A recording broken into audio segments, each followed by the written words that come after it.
vamos a provocar lecturas y comentarios sobre los resultados de la consulta popular y referendo que se produjo ayer en el territorio ecuatoriano y, por cierto, en algunas delegaciones en el exterior. Para ello hemos pedido la participación esta tarde de los analistas y comentaristas Pedro Donoso, que es el director de ICARE, Inteligencia Comunicacional. Y también nos acompaña Ignacio Loor Vera, él nos atiende desde la provincia de Manabí. Gracias, Pedro, gracias, Ignacio. Podría ser una opción muy fácil decir quiénes son los ganadores y quiénes son los perdedores de esta consulta, pero quizás habría que poner un tema que me parece fundamental porque se ha dicho con insistencia y en otras consultas sí se ha establecido aquello, y es que estas preguntas, estos temas que se ponen en consideración del pueblo, finalmente se convierten en una calificación, en una evaluación de la gestión del presidente de la República. ¿Qué ocurrió ayer 21 de abril? Vamos con Pedro Donoso. Muy buenas tardes. Adelante, le escuchamos. Hola Andrés, gracias por la invitación. A ver, desde ICARE nosotros siempre establecemos una metodología de análisis de los hechos políticos con base a lograr profundizar, digamos, la lectura en el antes, en el durante y en el después. No estamos de acuerdo finalmente con hacer lecturas de ganadores y perdedores como si esto fuera un partido de fútbol, porque el análisis político es mucho más profundo, ¿no es cierto?, y requiere más de una visión cualitativa que cuantitativa. Nuestro trabajo recién empieza ahora, el poder interpretar con evidencia científica, con estudios cuantitativos, el comportamiento electoral, que además ha sido profundamente sui generis. ¿Y por qué lo digo? Porque si nosotros regresamos al pasado, más o menos un año y algo, ¿no es cierto?, en donde Guillermo Lasso pierde la consulta, sosteníamos muchos analistas, yo incluido, que las consultas populares siempre son referéndums de valoración de gestión de un presidente. Si nosotros, digamos, cerraríamos los ojos y plantearíamos en ese entonces un escenario de un presidente que está enfrentando una crisis energética, que no ha resuelto el tema de la inseguridad y la violencia, convoca una consulta popular, era bastante difícil el poder decir va a ganarla, ¿no? Hay un nuevo comportamiento electoral, no sé si nuevo, sino hay un nuevo comportamiento del elector que hay que medirlo, ¿no es cierto?, que hay que tener una evidencia científica para responder, que creo que es finalmente una de las partes más importantes. Ahora, de todas maneras, ¿no es cierto?, la tendencia se mantuvo. Es decir, ya perfiles de opinión en la encuesta de enero planteaban, ¿no es cierto?, un 90% de intención de voto por Haití en varias preguntas. La que menos tenía intención de voto era el tema de trabajo por horas y el arbitraje. La encuesta de marzo de la misma encuestadora ya decía finalmente que un 56% de los consultados iba a leer pregunta por pregunta, y ya anunciaba, por ejemplo, la pérdida de el trabajo por hora, digamos, ¿no? En el tema del arbitraje aún ganaba el sí, pero por un margen muy pequeño. Aquí, digamos, la gran conclusión es que se mantuvo la tendencia, pero en un contexto distinto, y además entendiendo que la consulta popular terminó siendo no el tema fundamental o el hecho político importante. Hubo otros hechos políticos previos, ¿no es cierto?, que pudieron haber marcado el contexto, el asesinato de los alcaldes, la crisis energética, la irrupción en la Embajada de México, que pudo haber cambiado el contexto, ¿no es cierto?, sin embargo no lo hizo. Y eso requiere de responsabilidad y sobre todo de evidencia científica para sacar conclusiones. Porque el problema es que sacamos conclusiones muy rápido en el Ecuador. Ya leía, por ejemplo, en redes sociales que decían, ya la gente ya no va a votar, digamos, en una consulta popular por valoración del gobierno, sino que la gente ya lee las preguntas. No sé si es así. Eso sucedió ahora, pero no sé si vaya a suceder finalmente en el futuro. Recordando que en el Ecuador hay una consulta popular y una reforma tributaria en promedio cada 2 años, ¿no? Gracias entonces a Pedro Donoso. Vamos ahora mismo con Ignacio Loor, su apreciación sobre esta valoración o calificación a la gestión del presidente, que uno pensaría es un signo que está presente en la consulta popular. Ignacio, por favor. Hola Andrés, qué gusto. Hola Pedro, ¿cómo estás? A mí me parece que, y coincido con Pedro, que las consultas populares y los referendos pues generalmente sirven para medir la popularidad de un gobierno, pero el caso de Ecuador es un caso sui generis, ¿no? Aparte, la consulta tenía una dicotomía entre dos temas que eran transversalmente opuestos. Uno era la seguridad y otro el tema del arbitraje internacional más el tema del trabajo. Entonces podríamos decir que era muy fácil que el ecuatoriano común, leyendo las preguntas, podría discernir entre esas dos versiones, que para mí es lo que terminó pasando ayer.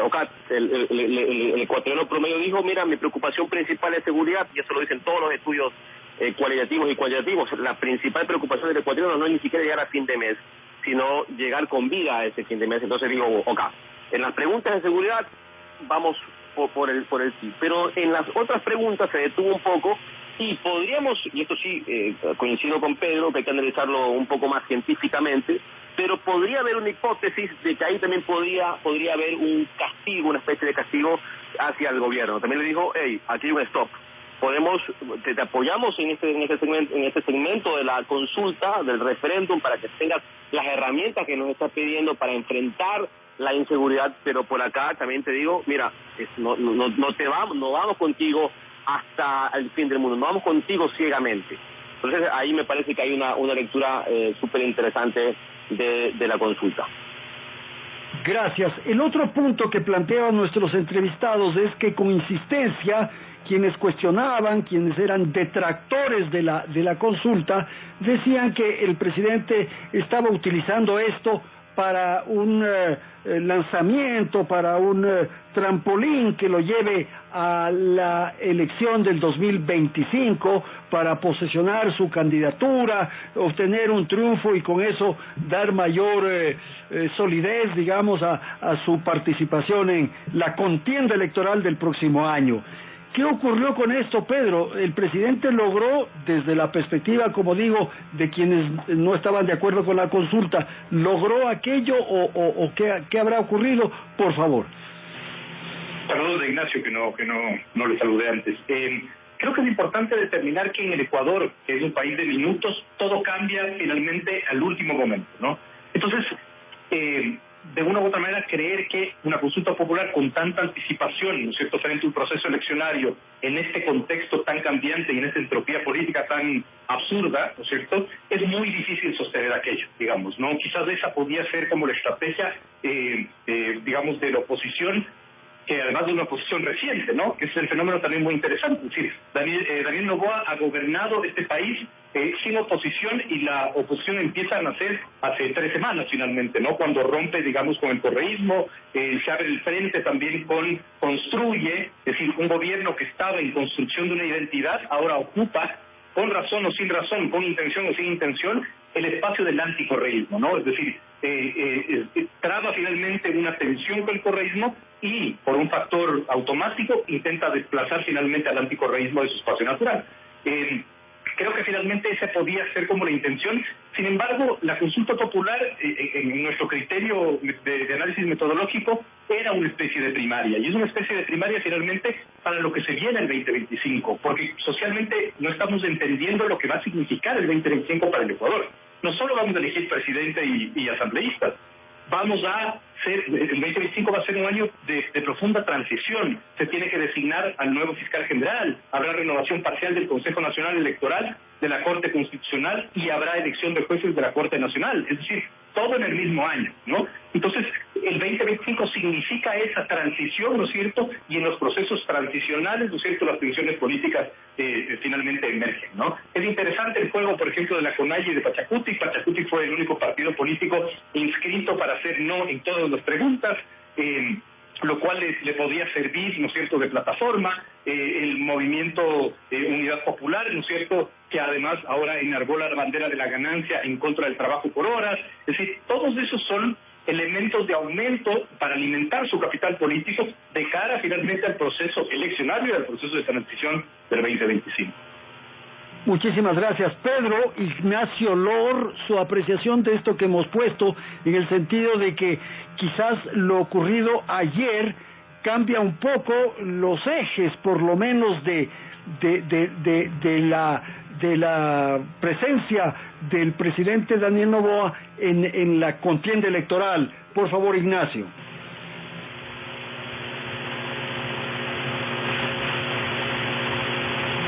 lástima, está ahí, pero no sé, Ignacio, si nos escuchó la pregunta, conocer su opinión sobre si esto puede, lo ocurrido ayer más bien dicho, puede servir como lanzamiento, plataforma de lanzamiento para la candidatura de Daniel Noboa, por favor. Sí, me parece que el que haya triunfado el sí en las preguntas de seguridad pone a Daniel Noboa en un espacio de muy poca excusa. O sea, básicamente él hizo una campaña en una narrativa bastante bélica en la que decía que si votaba sí era tu arma para enfrentar el terrorismo, para enfrentar el narcotráfico, para enfrentar las mafias, y ahora esa promesa de campaña, porque fue una promesa de campaña, tiene que ser cumplida. Y generalmente los gobiernos tienden a tener problemas entre lo que prometieron y lo que realizan en gobierno. Lo que ha aumentado en este cortísimo periodo del presidente Noboa no solamente es lo que prometió en la anterior campaña, sino la que prometió en esta campaña. Por tanto, me parece que de cara a la elección, este resultado podría él, si no tiene grandes resultados en materia de seguridad, perjudicarle en su puesta en escena, en su puesta narrativa en el 2025. Porque el país le podría preguntar, ¿no?, devolver la pregunta, decir, ya te dimos las herramientas que pediste a través de una consulta, ahora, ¿por qué no nos dice resultados? Pero si él tiene resultados, ¿no?, después de esta consulta, eso habría que merece otro análisis, bueno, va a tener un gran resultado en el 2025, pero insisto, yo sí estoy muy claro en decir que si el gobierno de Noboa no logra bajar los indicadores de violencia en el país, la tendrá muy complicada en el 2025, porque su promesa de consulta fue que el voto era el arma para combatir la inseguridad, las mafias, y si no lo logra, eso lógicamente es una promesa no cumplida. Ignacio, me quedo con usted, Ignacio, para pedirle su apreciación de algo que comentó Pedro, y es los espacios de gobernabilidad que le quedan a Daniel Noboa. Es evidente que hay una distancia, hay una ruptura con el correísmo, se abrió un frente con Construye. Bueno, vamos a ver cómo va la relación con el Partido Social Cristiano, pero y las opciones en la Asamblea Nacional para que le aprueben las leyes, como ocurrió hace pocas semanas, me parece que se reducen, se limitan. ¿Cuál es su criterio? Ignacio Loor, por favor. Sí, me parece que el camino que tiene que transitar Daniel Noboa hoy es cuesta arriba. Primero, porque decía anteriormente, tiene una consulta ganada en las materias de seguridad, en la materia de seguridad, por lo que necesita resultados urgentes. Segundo, no tiene una mayoría en la Asamblea, por lo menos no una mayoría consolidada, y eso lógicamente va a afectar su gobernabilidad. Tercero, su gobierno viene teniendo afectaciones a la interna. Está claro que el tema de los apagones le ha afectado. Está claro que a nivel interno ya ha sufrido algunos remesones, ha hecho algunos cambios. Entonces el camino que él tiene es cuesta arriba y va a necesitar gobernabilidad con la Asamblea. Habría que ver cómo lo realiza, cómo logra tender puentes sobre otros que ya dinamitó. Porque ese es el problema. Noboa tenía en la consulta, digamos que una vena de oxígeno. Hoy esa vena de oxígeno se le ha quitado. Hoy tiene que tener resultados, y ahí va a tener complejidades porque no tiene una gobernabilidad clara en la Asamblea. Esto, lo que me parece que lo que viene para Daniel Noboa es bastante complejo. Y si no tiene buenos operadores políticos, si no cambia su estrategia de gobernabilidad, va a sufrir algunas afectaciones, y me parece que en el 2025 podría tener algunos problemas, sobre todo por no haber cumplido algunas de sus promesas de campaña.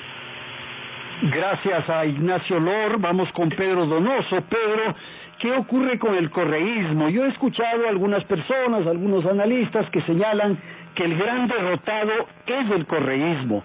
Si bien es cierto, obtuvo estas dos preguntas, pero si eso se compara con las 9 otras, es evidente que hay una derrota. Y lo que más me ha llamado la atención por parte de uno de esos observadores es que ese no le pertenece todo a Correa. Ahí tiene que compartir ese no con la CONAIE, con Pachacuti, como usted mencionó, tiene que compartir con la Unidad Popular, que ellos también eran opuestos a esas preguntas, tiene que compartir con las centrales sindicales que no estaban de acuerdo con el trabajo por hora, en fin, hay algunos actores que estuvieron bregando y estuvieron planteando el no en esas preguntas, de modo que el correísmo no puede aparecer como el gran victorioso, Pedro. Digamos, puede, en tanto y en cuanto se entienda, ¿no es cierto?, que los defectos de un hecho político están ligados a cómo yo coloco una narrativa en el imaginario y cómo yo logro encajar finalmente esa narrativa, ¿no? Pero creo que estamos sobredimensionando el análisis de la consulta, Andrés. Esto va a parecer extraño porque finalmente el hecho político más reciente es la consulta, pero creo que al correísmo le pesan otras cosas mucho más que el tema de la consulta en sí mismo. Por ejemplo, no haber sido oposición al gobierno de Noboa, sino hasta apenas hace 3 semanas, haberle permitido al gobierno de Noboa cumplir el 100% de su agenda legislativa. El correísmo no logra ser oposición, porque nunca ha sido, digamos, sí, porque nació con el poder y aprendió a ser oposición en la preadolescencia, es decir, cuando cumplía 12 años y tuvo que ser oposición a uno de sus hijos, digamos, ¿no? Le cuesta mucho entender las crisis y cómo administrar las crisis, ¿no? Eso se vio, por ejemplo, en su reacción frente al asesinato de Villavicencio cuando se opuso a la candidatura de Zurita, un error, digamos, estratégico impresionante, cuando Correa no tiene esta habilidad como vocero de salir finalmente y hacer un análisis del tema de la inclusión de México y se entiende que él está pidiendo sanciones para el Ecuador, es decir, no saben administrar las crisis y no saben ser oposición porque nacieron con el poder. Creo que les cuesta mucho. Pero más allá de eso, finalmente, creo que hay otros hechos que le desgranan más, ¿no? Las disidencias de su movimiento, de su partido, etcétera. Ahora, es interesante, yo creo que más adelante podemos analizar esto, es interesante ver el foco del análisis que tiene que darse, que es el gobierno con relación a sus relaciones, valga la redundancia, ¿no? Es decir, el gobierno con la relación con el legislativo, por ejemplo, ¿no? Porque ahí finalmente rompe con el correísmo, rompe con Construye y se abre un frente con el 48% del legislativo que incluye 3 votos en el CAL y la presidencia de comisiones, digamos, delicadas como la de fiscalización, por ejemplo, ¿no? Entonces, el correísmo puede finalmente enarbolar la bandera de la victoria, el tema es si es que la ciudadanía le va a creer o no, y para eso necesitamos evidencia científica. Gracias, Pedro. Vamos inmediatamente con Ignacio. Ignacio, su apreciación sobre lo que ocurre con el correísmo, el no que ellos plantearon y estas referencias que hemos hecho en la pregunta antes mencionada. Por favor, Ignacio. Sí, yo no solamente creo como Pedro que el correísmo no ha aprendido a hacer oposición, sino que no ha aprendido a renovarse. Desde las formas, desde sus narrativas, sigue siendo una narrativa bastante revanchista, muy poco conectado con el momento, ¿no? Salir a decir ayer que básicamente que por ellos ganó el no en esas 2 preguntas fue bastante arriesgado y luego salió Luisa González, su principal vocera, a decir no, nosotros no nos inscribimos por el no, por tanto no hicimos campaña por el no, ¿no? O sea, ahí te das cuenta que tienen que el correísmo no ha logrado todavía una madurez política para hacer oposición. Y ahí coincido con Pedro, que es una adolescente todavía de muy poca madurez. Entonces, ¿qué creo? Que el correísmo no ganó nada, lo decía ayer en un video, no es que el correísmo, como algunos intentan plantear, ganó ayer. Me parece que el voto del no es un voto correísta, sin lugar a dudas. Es un voto que fue sumado por el tema de los comités de trabajadores, de los sindicatos, ¿no? Sumó mucho el tema de los ambientalistas en las preguntas del arbitraje. Y no reconocer eso, sino que reducir esto a un tema ideológico es lo que al correísmo no le permite salir de esas taras que hoy representa mucho de esa vieja política, ¿no? O sea, la política del 2015, donde había mucha carga ideológica. La consulta de ayer, el resultado, si tú lo analizas fríamente, no es un resultado con demasiada carga ideológica, porque el país pudo votar por las preguntas que apoyaba Noboa en torno al tema de seguridad, pero también pudo decirle que no en otras 2 preguntas claves para el gobierno. Pero el correísmo, como te digo, sigue con esas taras ideológicas que no le permite evolucionar. Y si ellos creen que las 2 preguntas que el no ganó les va a permitir a ellos estar mejor perfilados para el 2025, pues para nada, ¿no? Es decir, no se ganó absolutamente nada. Siguieron esa tesis, más bien perdieron la consulta 9-2. Gracias. Vamos a ir cerrando. Una pregunta adicional que quiero plantear a nuestros panelistas, Pedro Donoso e Ignacio Loor Vera, es sobre lo que le corresponde a Daniel Noboa en atención a lo que se produjo ayer en las urnas, el mensaje que se dio ahí. Creo que el presidente tiene que replantear mucho de su ejercicio y de su tarea gubernamental. Creo que para llevar adelante esto que le ha dicho el pueblo, tiene que rehacer de alguna manera su equipo de gobierno y ofrecer y concretar cosas, ¿no? O sea, plantear cosas que se puedan apreciar, porque este momento que correspondió a estos primeros meses más bien era la expectativa, la esperanza, un joven, alguien que no habla mucho, que más bien hace, en fin, pero a esta hora, ¿qué, Pedro Donoso?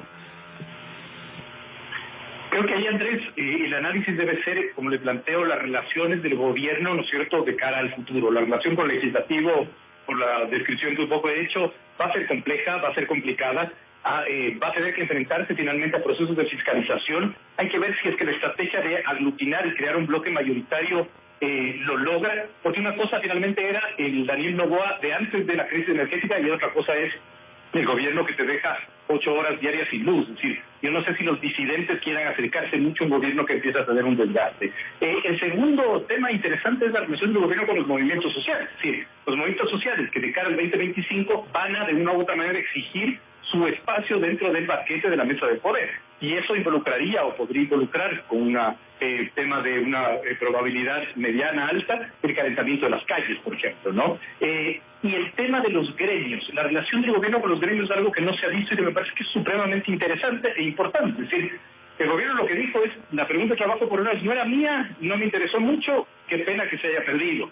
Pero creo que, digamos, ahí los gremios no entendieron la necesidad de estar presentes y de una u otra manera van a incidir, ¿no es cierto?, en el gobierno y plantear, por ejemplo, la necesidad de una reforma laboral. ¿Se irá a dar? ¿No se irá a dar? La ministra de Trabajo lo había anunciado, etcétera. Otro de los temas interesantes es lo que un poco se decía aquí, ¿no es cierto?, la relación del gobierno y sus votantes y el manejo de la expectativa. El mayor enemigo de un político es la expectativa y creo que, de una u otra manera, lo que usted dice muy bien, el gobierno va a necesitar empezar ya a gestionar, ¿no es cierto?, y empezar a dar resultados, porque además el voto, ¿no es cierto?, el comportamiento electoral es bastante extraño. Es decir, la pregunta que más apoyo tiene es la pregunta de los militares en las calles, ¿no es cierto? Sin embargo, los militares en las calles no han resuelto el tema de la inseguridad. 2 alcaldes asesinados en menos de 2 semanas, los medios de comunicación publicaban que ha crecido casi 5 veces las extorsiones. Es decir, el tema de la inseguridad está exactamente igual que antes, ¿no es cierto?, con militares o sin militares, ¿no? Entonces el comportamiento electoral ahí del elector es como extraño y hay que también entenderlo y medirlo. No se diga finalmente la relación del gobierno con otras funciones del Estado. Ahorita dependerá, por ejemplo, en un caso específico de la Corte Constitucional para que valide el estado de excepción temático, algo nunca antes visto, declarado finalmente por la crisis energética. Y no se diga la relación del gobierno con otros gobiernos de la región por el tema del impasse con México, ¿no? Creo que ahí debe estar como el análisis finalmente para poder construir escenarios proyectivos de lo que puede venir. Gracias, Pedro. Vamos con Ignacio. Ignacio, su apreciación de lo que tiene que hacer ya el presidente Daniel Noboa, ya desde mañana, como habíamos dicho en algún momento. Por favor. Sí, coincido con Pedro, y no solamente que tiene que tener resultados en materia de seguridad que no se han visto o no son visibles, sino que tiene el peso de haber ganado una consulta en torno a esa principal promesa. Por tanto, la responsabilidad de tener resultados en torno a esta materia es urgente. Y lógicamente tiene que, en otras materias, tiene que intentar solucionar el problema energético. El país hoy está en un ánimo agrio que incluso si no logra solventarse, estoy seguro que en unas semanas podría resultar en algunos levantamientos. El manejo de la expectativa, digamos, de Noboa está ahí, al límite, ¿no? Ya hay un momento en que tu gobierno tiene tanta expectativa que luego cuando no tienes resultados tiendes a caer. Entonces, hoy Noboa lo que se debería hacer con todo su equipo es un plan emergente de acciones en algunas áreas, no solamente en el tema de seguridad, que va a ser clave, pero en el tema energético, qué va a pasar en el tema del trabajo. Si Noboa en estos cortos meses, de cara a la elección de febrero, no logra hacer algunas acciones emergentes en materias urgentes como salud, vialidad, energía, va a tener serios problemas de cara a la elección, porque ya no va a ser el candidato que ofrece, sino que va a ser el presidente que cumplió o no cumplió. Se le agota el tiempo al presidente Noboa. Claro, muchísimas gracias, pero habrá que señalar que lo de la crisis energética y los racionamientos de electricidad, así como son un problema, es un problema gravísimo para el país y para la economía y para el ánimo y el humor de los ecuatorianos, también puede ser una tabla de salvavidas si es que el presidente Daniel Noboa logra resolver inmediatamente, o sea, ya en los próximos días, eso le puede catapultar y le puede poner arriba, porque finalmente resolvió el tema y se convierte en el gran salvador del asunto. Así que muchísimas gracias a nuestros panelistas, Pedro Donoso e Ignacio Lor Vera, quienes han estado en los micrófonos de Radio Quito y Platinum para comentar la consulta y referendo de ayer.